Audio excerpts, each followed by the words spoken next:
Assalamualaikum warahmatullahi wabarakatuh.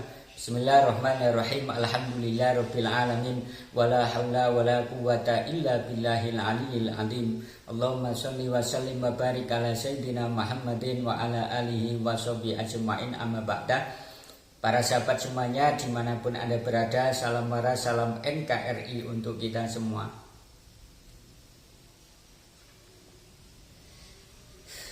Para sahabat semuanya, mungkin kita sudah tahu bahwa siapa habaib yang suka demo di jalan. Siapa para habaib yang dalam oratornya ini sering memojokkan para pejabat kita, sering memojokkan pemerintah kita, sering memojokkan presiden kita dengan mengatakan bahwa pemerintah, pejabat, presiden zalim terhadap rakyat. Rakyat serba kekurangan, banyak rakyat miskin, tapi presiden, pemerintah, pejabat hidup bermegah-megahan. Kan begitu. Secara tidak langsung, pandangan saya, omongan para habaib yang semacam itu nampol ke mereka sendiri, mengkanter mereka sendiri. Kenapa saya mengatakan begitu? Karena di sisi lain mereka tidak bekerja, tapi hidupnya bermegah-megahan, bermewah-mewahan, makannya mewah, rumahnya mewah, mobilnya mewah, tapi suka teriak-teriak rakyat miskin, rakyat didolimi oleh pemerintah, oleh presiden, oleh pejabat. Kenapa para habaib?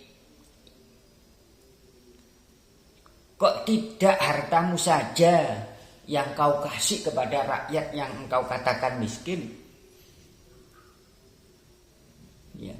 Kenapa sebagian hartamu tidak engkau berikan terhadap rakyat yang engkau katakan butuh? Kenapa sebagian hartamu ini tidak engkau berikan kepada masyarakat yang engkau katakan ini dalam keadaan banyak yang sengsara? Kenapa? Apakah Anda mengatakan semacam itu agar Anda ini seolah-olah ya memang benar keturunan Nabi dengan membela rakyat miskin, membela rakyat yang membutuhkan dengan memojokkan pemerintah, pejabat, presiden? Ya, itu norak, caramu norak. Ya, caramu norak semacam itu. Ya. Ya. Nabi itu tidak mengajarkan semacam itu. Nabi itu banyak bertindak daripada ngomong. Ya. Makanya hadis-hadis Nabi ya itu banyak yang fi'liyah. Artinya apa? Artinya bahwa Nabi itu suka bekerja dulu. Ya. Nabi itu suka memberikan contoh dulu baru ngomong.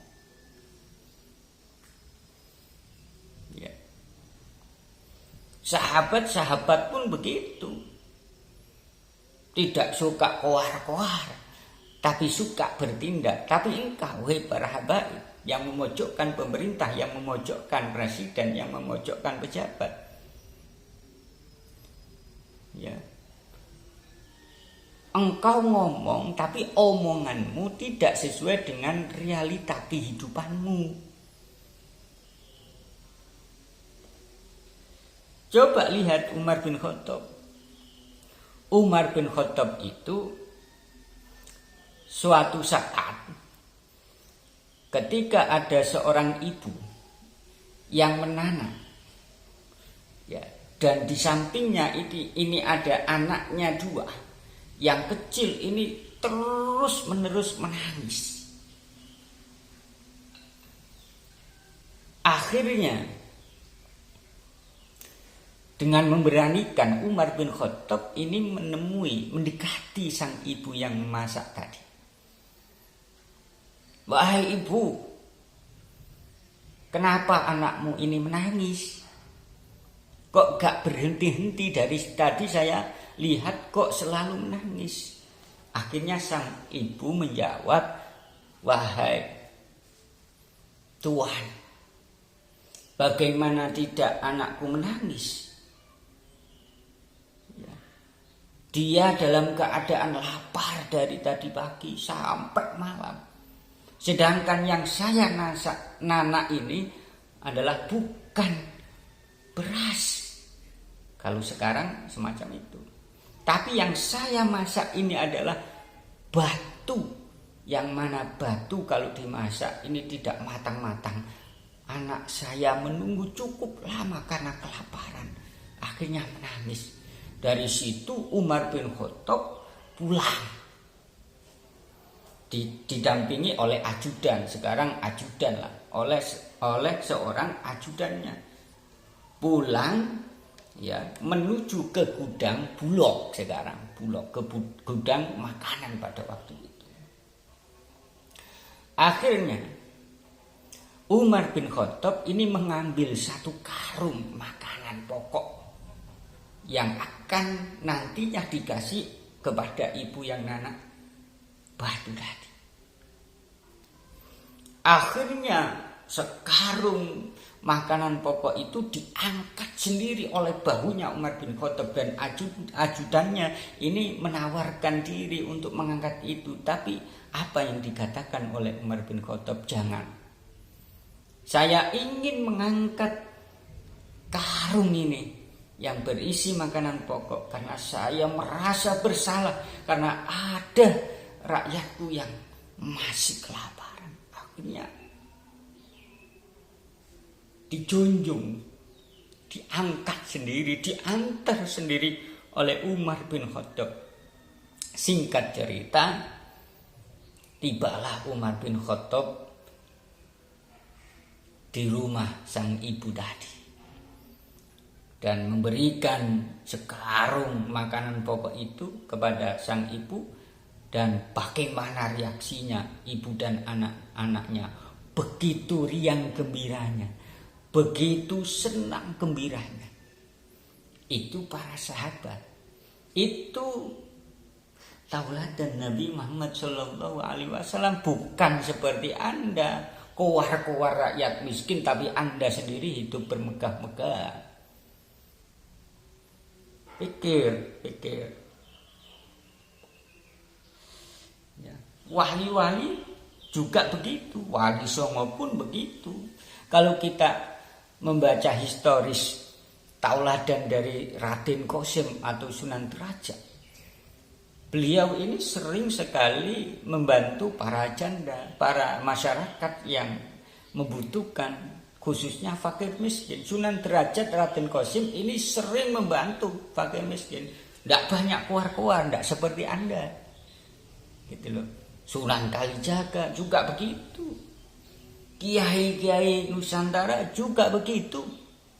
Coba kiai-kiai Nusantara kita, ya, hidupnya pas-pasan, rumahnya juga pas-pasan, hanya punya sebidang tanah yang ditanami padi, yang ditanami tebu. Tak akan tetapi ketika panen tebu, panen padi, ini dibagi-bagikan kepada tetangga-tetangganya. Dan itu saya melihat dengan mata kepala saya sendiri, ya. Ada seorang kiai keturunan dari Trasunan Giri. Ini ketika setiap panen tebu, itu tebunya itu nanti dijadikan gula dan gulanya dikasih ke para tetangganya. Tidak mikir hasilnya, aku rugi bagaimana nanti, enggak begitu. Kiai-kiai Lirboyo juga begitu, ya. Tidak seperti Anda, gitu loh. Saya mengatakan begini, kenapa sih kalian itu yang suka memojokkan pemerintah, presiden, pejabat dengan mengatakan banyak rakyat miskin, banyak rakyat yang membutuhkan. Jangan soklah mengatakan begitu kalau diri Anda itu belum bisa menunjukkan tauladan.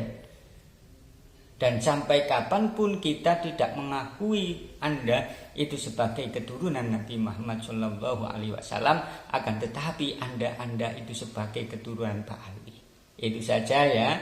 Salam waras, salam NKRI untuk kita semua. Assalamualaikum warahmatullahi wabarakatuh.